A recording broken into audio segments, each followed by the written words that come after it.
It was 1:17 a.m. when I woke up, not to a crash or a scream, but to something strange stirring in my gut. No phone buzz, no alarm, just this eerie metallic hum, like a tiny drill chewing through metal. At first, I thought I was dreaming, but when I peeked through the window, that's when I saw her. Karen, our self-appointed HOA queen. She was kneeling by my mailbox, dressed in a pink robe, hair tied up in a towel, flip-flops on, flashlight clenched between her teeth, and a cordless drill in her hand. She was drilling straight into the side of my mailbox like she was cracking into Fort Knox. I stood frozen, stunned for a moment, but then it clicked. This wasn't just some late-night HOA drama.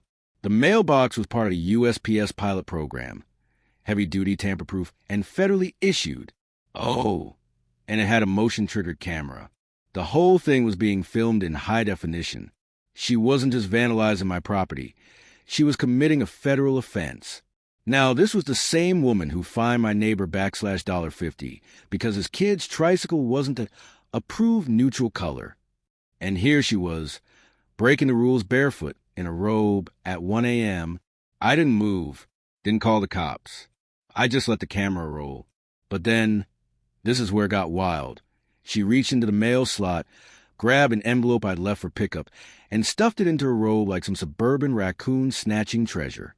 That's when everything shifted. This wasn't just about a mailbox anymore. This was mail theft, and it was federal. I had the footage. Let me rewind a second.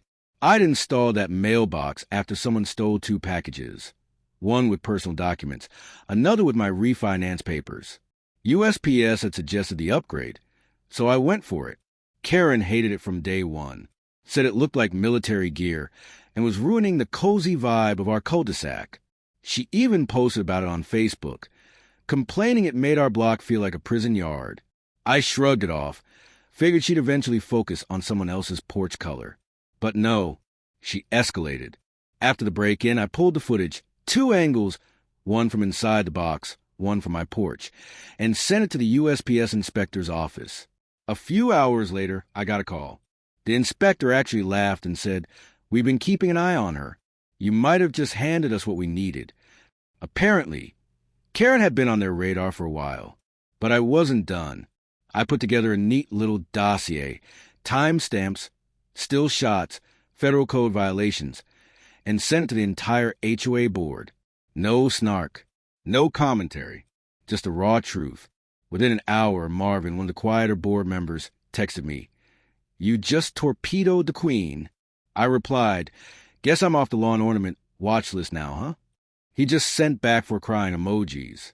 The next day, Karen walked past my house, dragging her yappy poodle like she was on a mission, acting like nothing had happened. She didn't say a word. I just smiled and said, "Evening, Karen. Heads up, there might be some agents coming by about the mailbox." Her jaw twitched, and I swear I've never felt more validated. A couple of days later, the agents arrived. Dark suits, government plates, badges, briefcases. They knocked politely. I handed over the footage, the SD card, even the camera logs. They asked if I'd testify if needed.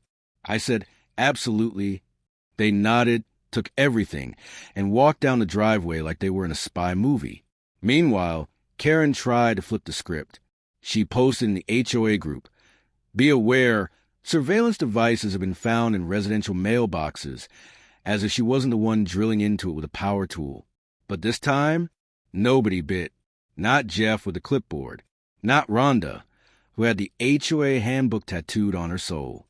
Just awkward silence and a few confused emojis. Then came the twist.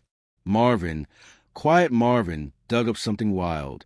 Turns out, Karen had a misdemeanor mail fraud charge from another state. It had been sealed, but the investigation had cracked it open. At the next HOA meeting, via Zoom of course, Marvin showed the footage, read the federal statute out loud, then pulled up Karen's HOA application. She'd checked a box, saying she had no criminal history. Dead silence. Then someone muttered, "Motion to permanently remove Karen from board leadership." The vote passed unanimously. Her video feed cut out before the vote even finished. You'd think that would be the end of it, right? But nope. The next morning, I stepped outside one morning, still groggy from sleep, and there it was, a bright orange sign staked into my yard. Caution, surveillance by unauthorized equipment. Laminated crooked, probably slapped together in her garage at 2 a.m. I didn't even blink. I just yanked it out of the ground, tossed it in the recycling bin, and went about my day. But it didn't stop there. Karen wasn't done. She'd gone around the neighborhood, stoking the flames again, planting 5 more of those signs at houses near mine, trying to stir up drama. She didn't want to back down. But I didn't give her the satisfaction of fighting back publicly. Instead, I did something far more satisfying. I started talking to people. Man, did the stories start pouring out. One neighbor told me his kid's birthday card had never arrived. Another had footage of Karen snooping through their recycling bin. The Hendersons, a sweet retired couple 3 doors down, showed me 3 letters, each from the IRS and Veterans Fund, all marked Return to Sender. And the week before, Karen had made a fuss about suspicious mailbox fonts. You can't make this stuff up. I wasn't about to let her off easy. I gathered everything, footage, letters, witness testimony, and sent it all to the USPS inspector. A couple of weeks later, he called back. He said they were expanding the investigation. Turns out, Karen had been pulling similar stunts in 2 other neighborhoods before moving to ours.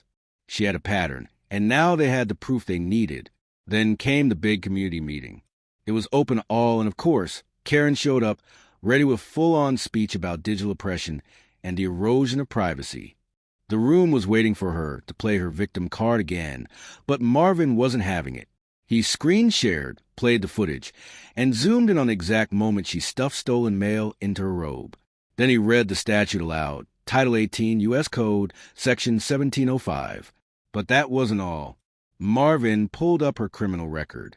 Nobody said a word after that. The final vote was swift and unanimous. Karen was permanently banned from all leadership positions, effective immediately. Just like that, she was gone. No more dog walks, no more Facebook rants about flag placements. Her car sat untouched for days. Her house went dark. Then one morning, a manila envelope arrived. Federal seal, hand-delivered by a plainclothes agent. Karen stood frozen on her driveway, broom in hand, watching the agent walk away like he had just handed her own obituary. A few weeks later, the moving truck arrived. By sunset, she was gone. No farewell speech, no dramatic exit. Just gone. We decided to throw a barbecue to celebrate. Marvin's idea. The whole neighborhood showed up with casseroles. The kids drew chalk messages on the sidewalk, and someone made a playlist called Songs You Can't Find People For. I brought a little something, too, a bronze mailbox trophy, with a plaque that read, Asterisk, in memory of HOA tyranny. May she finally learn federal law. Asterisk got a standing ovation. Now, Karen's house belongs to a young couple with a golden retriever and a toddler who waves at everyone. They asked if they could set up a community bulletin board. Not a noise policy, not surveillance, just something to help people feel more connected. And that's when I knew something had shifted. Every morning when I check my mail, I don't just look for letters. I look around. I see kids playing, neighbors chatting, dogs being dogs. Not tools for petty fines. And I think back to that one quiet decision, the little hidden camera in a steel mailbox that ended something toxic. So yeah, maybe I press record, but Karen's the one who hit play. Now I'm asking you, did I go too far or did I finally draw the line where it needed to be? Drop your thoughts in the comments. I'm ready to hear both sides.